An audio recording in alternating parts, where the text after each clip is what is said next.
This right here is a nasty. First of all, at first I watched this play and I said to myself, this is amazing pass protection.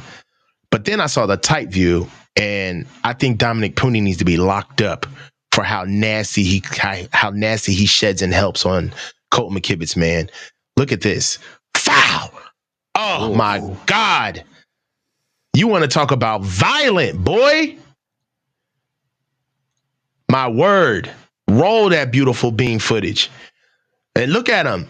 You know what it is? You know what that reminds me of? That reminds me of when you're talking too much in public and you try to talk over your mother and she gives you that backhand foul. What I tell your ass? Talking when I'm talking, boy. You crazy? Look at this. Look, now I told you what I tell you. Stop talking. Now be quiet. What I tell you about talking while I'm talking. I'm telling you, man, Dominic Puni's a special kid, man. Go back. There's a couple other guys who actually had good reps during that play that I want to talk about too. One, obviously, the help by Dominic Puni. And then you just look at the help on the other side with Trent and Aaron Banks. I mean, Brock had time during this game. They did very well in pass protection. And not only just protecting, but doing pass protection with violence. You know, that's something that we did not have. We didn't have this. This right here, that we didn't have that at right guard last year. We didn't have that across the line of scrimmage. Right? It's a beautiful play. Banks is a big boy. Banks is a big boy. So we're going to go with the tight view. I think this is the same of that play. Banks and Trent just doing a good job over there working. Dominic over there being a fucking thug. You love it. All right. Now, look, this right here, we just gave him some love. Now we got to do a little bit of correction. So right now, we just wanted to go ahead and lock in on Colton McKivitz right here. And just got to go ahead and roll the play. All right. So he gets inside leverage. He's got Van Ginkel on his outside. He twitches. All right. And right here, he just doesn't get any leverage. Right? He just doesn't get any leverage. Still goes forward, though.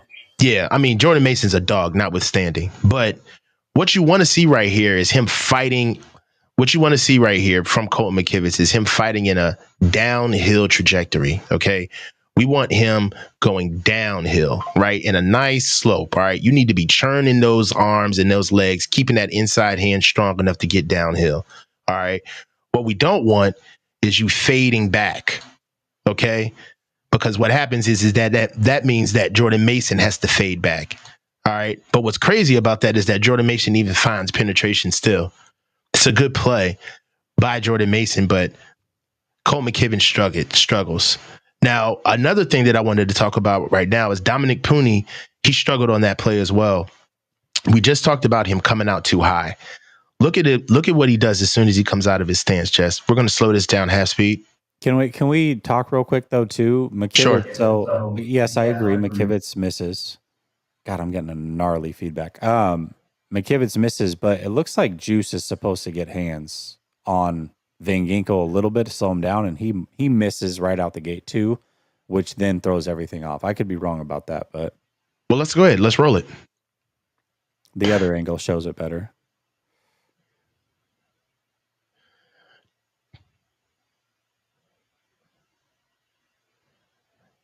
Pops up. And this is the thing about Dominic, which I love. He's a strong kid, but he's going to have to learn. He's going to have to learn how to play without exposing his chest. He gets up, and the first thing he should be doing is he should be taking this inside hand, all right, and going against that far shoulder, all right? That's his landmark, all right? Inside hand to far shoulder, upfield shoulder, all right? What he doesn't want to do is he doesn't want to come up so high that he gives away leverage. So what we get right here is boom.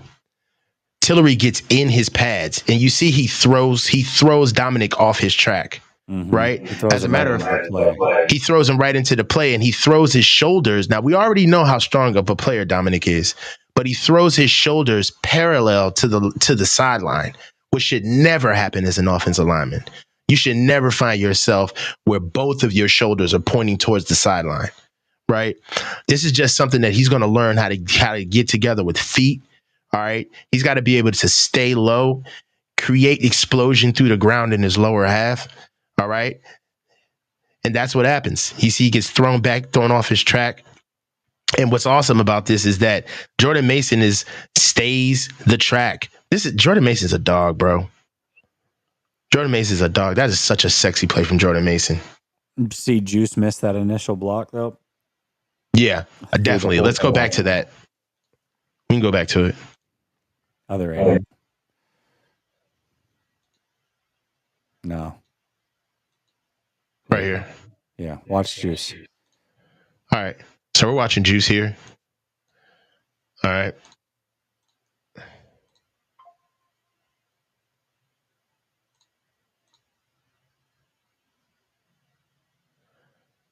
Just took a bad Juice angle. misses Van Ginkel.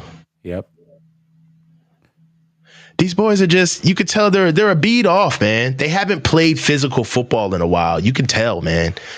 You can tell they haven't played physical football. They have not been physical in a while, right? They're getting thrown. Their hands are getting thrown off blocks. You know, it is what it is. One thing there was a sack during this drive as well that I want to get to.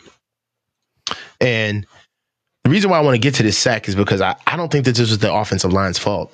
It's a pass play. I think they're in 50 protection. There's only 5 that stayed in. And in that protection, man, I just feel as though that Brock maybe bailed a little bit too soon. But what I wanted to do is just highlight the offensive line and how they played during this rep.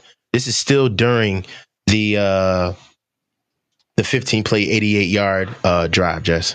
No, this isn't. I think you got mixed up because this is third down here, and they get an incomplete and then turn it over.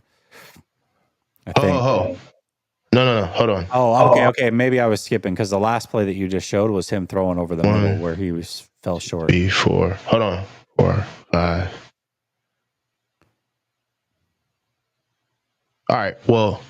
No, I think you're right here. I think you might. Yeah. Hold on. Yeah. All right. So just go ahead and skip to the next one.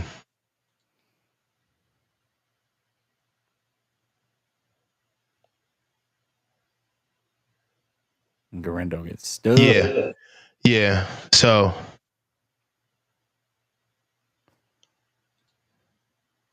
Isaac Garendo's in there running back. I wanted to run this play because this was just the blocking was there for him. One thing that I will say is that this is why I wanted to run this play. All right. So before Colton McKivitz, all right, so let's have a conversation. So Colton McKivitz used to get away with a lot because of who he used to play next to. Mm-hmm. This guy used to always be Spencer Burford. Okay. So because of that, Spencer Burford isn't as strong as Dominic Puni. And what happens is that when you get a combo block that where you're supposed to climb up to the top, okay, what happens is that you're supposed to trade off. But the problem is that the guard right here, who is always used to be Spencer Burford or John Feliciano, they would always get stuck on this defender, right? The defender in front. So what Colton McKivitz used to always get to do is wash down. So if Spencer Burford gets caught with this guy, Colton McKivitz gets to say, all right, well, we're not going to combo up. I get to wash down and go get trash, right? I get to go to the second level. Now, he doesn't get to do that anymore. He's got to actually deal with this guy because Dominic Puni is strong enough to get leverage, to actually get movement off the line of scrimmage, right? So watch. I don't think Cole McKivitz is used to playing with how fast Dominic Puni plays. And not only does Dominic Puni play fast, but he plays with strength very fast. So let's go ahead and watch the combo block and see if Colton McKivitz is ready for how fast Dominic Puni moves. Now, this is a rookie now, right? So Colton McKivitz should be telling Dominic Puni what to do. So let's look at the game speed and look at how we combo up on 9-9. Colton McKivitz isn't even ready. He didn't even see him. Dominic got off the line of scrimmage, right? gets penetration, and he's already looking for the second level. He's looking for pace up top. So is he expecting McKivitz to cut off 9-9, and he was just trying to put a hand on 9-9 to get to the next level? Exactly. Like in other scenarios, Spencer Burford struggles with that man. Okay. And he struggles with that man, leaving Colton McKivitz the opportunity to just climb up, right? Because if you're struggling right here, I don't have time to wait, right? The ball's coming. So I get to just climb up top. It's muscle memory from Colton McKivitz to move forward, not to stay. And I don't think that he realized, just like, you see how Puni comes off the line of scrimmage and automatically stonewalls 9-9. Stonewalls him. Boom. Colton McKivitz doesn't even realize he's still there. I know this sounds sacrilege a little bit, but in certain ways, I think that they're going to have to learn how to play with Dominic, not the other way around.